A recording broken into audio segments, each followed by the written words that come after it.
She's heading into her 25th year as a business coach and trainer. I started when I was like 15. Thank you. 1,000 businesses and organizations and individuals eliminate the frustration they feel when it comes to branding, marketing, and sales. Her clients are from across Canada, the United States, and yes, Europe. She is a member of the Calgary chapter of the Canadian Association of Professional Speakers, is a graduate of HubSpot Inbound Marketing Program, and is on the advisory board for the Dillon School of Business at the University of Lethbridge and Calgary.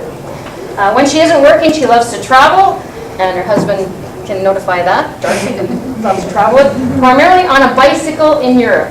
And in the past 20 years, she has cycled over 45,000 kilometers. And she has some really good stories, so if you got time afterwards to talk about it, there's some really good travel. So today, Lynda is going to speak to you about reaching your target audience, about about persona development. So welcome, Lynda. Thank you. Yeah. Thank you. Thank you. Yeah. There's parts of my body that are like a rock because of that bicycle. So thanks for coming. I know it's busy for everybody, so to get you folks here, we do appreciate it. I would like to thank our sponsors because they're the ones who really pulled this all together, and so hopefully you can thank them all individually. So the reason I've got this title, Sales Suck, is because one of the things that I find when I talk to people in Lethbridge, Calgary, Edmonton, whatever, I'll say to them, so how's business? And I'd say probably 8 times out of 10, I hear suck. Sales just suck. And so I wrote a book on that because I thought it was such a great title. But yeah, the reason that I find that most businesses that sales suck is because they end up talking to the wrong people. And so when they end up talking to the wrong people, it's just ugly. And you probably all have been there where you've gotten a lot of no's, and you've got the don't bother me, or no, let me think about it. That's the most famous one. Let me think about it as a no. You just haven't quite realized that it's a no, right? One of the things we like to do is really get people back to the basics and understanding, especially if they are getting a lot of no's and revenue's down and sales suck. So get you right back to the basics of what branding, sales, and marketing is. So I find that probably branding is probably the most misunderstood term when it comes to my industry. Is people will say, oh, Lynda, I need to brand my business. I'll say, okay, give me an example of what you want. Oh, I need a logo. Well, okay, and you know, a brand is not a logo unless it's stuck on the side of a cow. So that's part of the brand. Or, oh, Lynda, I need some branding. What do you want? Oh, I want a website. Well, that's kind of the implementation of it, but that's not your brand. So everybody seems to do this thing, branding, sales, and marketing backwards. They tend to start with the sales first without doing the branding and the marketing. And those really are the most crucial parts of your business. The sales actually happen pretty easy if you've done the branding and the marketing first. But because most people jump right into it and start selling and they haven't done the others, that's why it kind of starts to get into the no territory. So I just want to take a few minutes, just this one slide, to really kind of bring you back into understanding what branding, sales, and marketing is. So branding is like the foundation of a business. So Justin is in the concrete business. Justin, if you put concrete down and you don't put any mesh down or no rebar down, what happens? Cracks. It totally cracks, yeah. And that's what happens if you don't have a good brand for your business, and it's so much more than your name and your slogan and your logo. Those are important, there's no doubt about it. But branding is so much more. It's the essence of your business. It's the actual, why does your business exist and for who?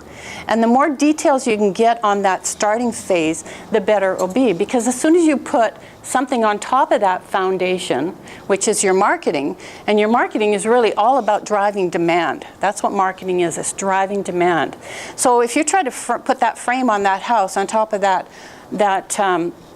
foundation, and that foundation isn't strong, then that frame is going to break down. And then on top of that is where you go out and actually do things. And that's the sale. So you can see if people do it backwards, they go out and start to sell, but they don't have their frame in place, and they certainly don't have their foundation in place, then that's when the no's happen. So I really want you to be thinking about it. If you're out there and you're getting the no's, or you're getting that, let me think about it, or call me next week, that's a no too. It's call me, in 6 months, that's a real no. Then I want you to just think about, have you got your brand in place? Because if you haven't got your brand in place, that's probably what's happening.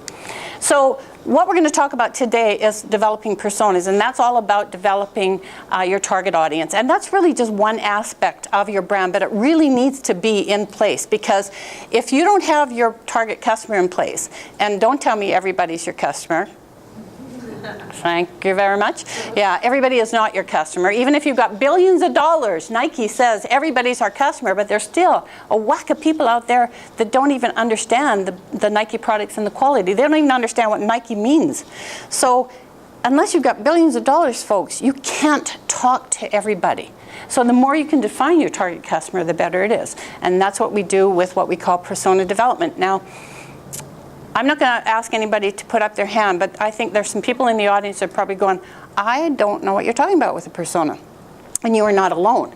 I would say that probably of the businesses that I deal with, I'd say probably close to 80% when I first meet them, I'll say, so how many personas do you have? And they'll go, huh? And I'll go, yeah. So they haven't built their brand. So they're trying to reach everybody. And again, that's where money comes in, that's where frustration comes in, and that's where inaccurate targeting comes in. So what we're going to do is we're going to build these personas for you. And does anybody not bring any paper and pens? Anybody not have paper and pens? Okay. You don't need to research the business, you just need to get inside the head of the consumer. And I'm going to tell you, get inside the head of a 35-year-old mom with 2 kids and a dog that's working. I'm going to tell you, she's a really complex creature. I got a stepdaughter like that. And you know what? You got to really be able to get inside her head to be able to sell to her. But so is the same as a 55-year-old guy. So is the same as a 22-year-old guy. So the more you get inside their head, and that's exactly what personas will do, the easier it is for you just to say, bah, this is what I do. And they'll go, yeah. Because you've reached out and you've talked to them exactly what their pain is, whatever their problem is. Nobody buys without a problem, real or perceived. I've got 300 pairs of shoes. Do I need any more shoes? Yes. Of course I do, yeah. Thank you, gals, yeah. Yeah, I was in Paris a couple of weeks ago. I walked by a shoe store. I said, 50% off Italian shoes. I went, yeah, bought 3. You know, do I really need any shoes? No, but I can always create a problem to have more shoes. And I'm not kidding. That's what consumers are. Real or perceived, but 80% of purchase decisions are based on emotion. So I want you to think about that for a second. In your marketing material, what emotion are you using? Because if all you do is say, hi, here we are, we're great, come see us, that's not an emotion. That's an emotion for you, not an emotion for them. So all of your marketing has to be driven on some emotion. That's what your brand should be. What is that emotion of what somebody's going to buy from you? That's got to be part of developing that brand. So, first thing you want to do, now this is going to sound really funny. You want to give them a name. Now this is really, really important, because what happens is people buy from people, right? And people sell to people. So if you're just looking, saying, I'm trying to reach that 35-year-old woman with 2 kids and a dog, I'm going to tell you that's not very personal. But if you know that she's going to be that 35-year-old woman, she's Wanda, the 35-year-old woman with 2 kids and a dog. Now all of a sudden you're talking to Wanda in everything you do. Every social media post you do, you say, is Wanda going to be turned on by this? You change the color of your website. Would Wanda like that or not? You decide you're going to do a brochure. Would Wanda use that or not? And so they become this fictitious character, but they become so personal to you. And if you have staff, it's really important because you're able to say to them, okay, so we're going to do a promotion. Do you think Wanda would like that? What kind of a promotion would Wanda like? So the more you name it, the more important. Now look at this guy. Does that not look like Murray the Montreal architect? Somebody in their head going, I don't know. Anybody brave enough to put their hand up on that one? If you don't know, here's the thing. In business, if you don't know, don't guess. Because you only have 2 commodities, time and money. And if you guess, you're going to screw up both of those. So anytime you're doing something like this, persona development, or really any research for your business, if your head says, gee, I don't know, then that means you got to do some research, because you don't want to start going into the sales mode This is where the frustration comes in for most people. They go into the sales mode because they don't have all the information that they need about their persona, and they go, oh, well, where will I spend my money? Oh, let's put it here. Oh, let's put it here. Oh, let's go to this trade show. Oh, let's go to this. And at the end of the day, they said, I just coughed up like $5,000 and I can't see a rate of return. If you can't see a rate of return, it's simply because you haven't defined your target customer, and we call it shotgun marketing. It doesn't work. Might as well give me that budget, I'll go buy shoes, because that's the same benefit you're going to get. Wasting your money. The whole thing, if it happens, because it can save you a chunk of money in not having to market in a variety of different mediums, trusted sources of information. But what happens too is we get greedy. I mean, human nature says, let's get greedy. Okay, I get a marketing message that will work for my number 1 and my number 2. But if I just change it a little bit, I can then reach number 3 and 4 and 5. But what we've done by just changing it a little bit is we've probably eliminated 1 and 2 getting what we're talking about. You've all seen some sort of a marketing message, whether it's a billboard or a radio ad, a television ad, a newspaper, well, I don't care what, anything. Some sort of marketing message, and you go, I don't get that. Well, you don't get it because you're not the target. And we don't care if people that are not in our target don't get it, because we know that the people that get it are in. And they're in, and we've reached out and we've said, you've got to buy from me, and they're going, yeah. The minute we water that message down enough, we end up not reaching anybody.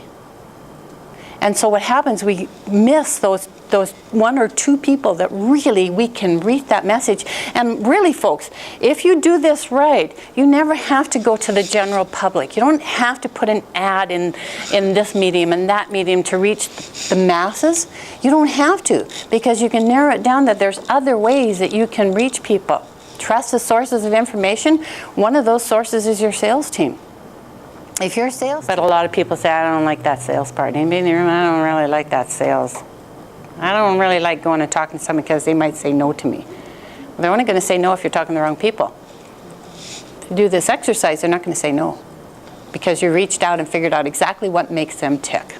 Can you change 1 word to make it fit another persona and it works for the first one? Or if it doesn't, don't change it. Because again, if you know who your number 1 target customer is, and you know that you can help these people, sometimes people never get to their number 2s or their number 3s, which are different personas.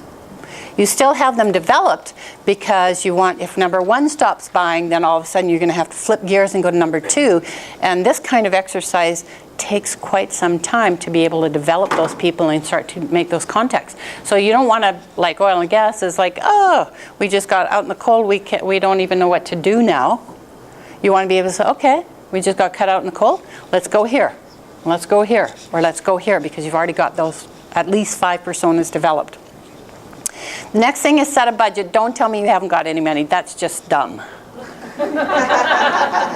How can you run a business if you don't have any money to run it? And I'm not saying you should have $1,000 a month. I'm not saying you should have $50 a month. It's not for me to run you into bankruptcy, because I'm telling you have to spend a certain amount. But the realism is, the faster you want your business to grow, is how much money you invest in it and in marketing it. That's just the realism of it. I hate it. It's nasty. I know you're unhappy with that, but it's true. You have to spend something to get your message out. Okay? So here's a summary. You're going to come up with a name. Now, I know you all are diligently going to go back to your offices right after this, and you're going to say, let's develop 3 to 5 personas, and you're going to do that until 12 o'clock tonight. Okay, maybe not. But at some point within the next week, and I say the week because life will just get in your way if you don't do this now, and you'll keep saying, oh yeah, we should do that, and you won't do it. So if you put a timeline on it, sometime in the next week, I'd like you to really flesh out this 1 persona. Just, that's all I'm asking. Flesh out this 1 persona. All the I don't know, let me think about it, all those kind of things, I want you to flesh those out. Figure out the research, and really it's there, folks. If you do that and you ask enough questions, you'll get the answer in 6 months. Any other questions? I have a comment, and I guess I've done this exercise over the years a few times with different people and stuff, and it always amazes me when you actually go through these steps and do this exercise, that what you start out believing, at the end you go, wow, that's nothing what you start with. So do the exercise as much as it hurts your head and it hurts your brain. Just do it, because you'll be really amazed at the end that it's not what you think, because you always have your own bias and you're always from your own perceived. So invite other people to be part of this. Exactly. And you will be blown away that Yeah, it's not what yeah. you think it's about. And the older your business is, the more you are pigeonholed. Yeah. You know, oh, we're just going to go and talk to Bob. Bob's a good, reliable guy. And you may be missing out on all kinds of really interesting customers because you just haven't broadened your scope. Oil and gas. It's exactly what happened to oil and gas, yeah. I have So a thank you for that. comment too. I was lucky enough to do the brand focus with Lynda, and for those BNIers with Windy City, when I talk about my business owners, Olivia and Oliver, that's what I'm talking about. That's where they came from, yeah, yeah. It's a nice feeling to be on track. Yes. What did you do for Ted today, Vicki? I served him lunch. Okay, so Macaroni and cheese. Teddy, or No, you're Nancy. Nancy. Yeah. we're a few minutes over time, so we've got some door I want to prizes. thank Lynda for sharing her expertise. And I've been lucky enough to have been attending her seminars for 20 years. Yeah, really. And for those who have not been lucky enough to buy this book, I just looked, this was 2011. I bought this book and read it literally within 24 hours, and I highlighted it, and I've got all my notes, and it, like, she ignited us, our marketing brain today. But if you do this, or take any of her, I recommend her newsletter that you can register for, and she's got some great webinars. Also, she has online courses. God, where's the money? Phenomenal. Yeah. Did you take credit card? Yeah. So yeah, Thank you. I've done about 10, 15 of them as well. So yeah, she's a wealth of knowledge here.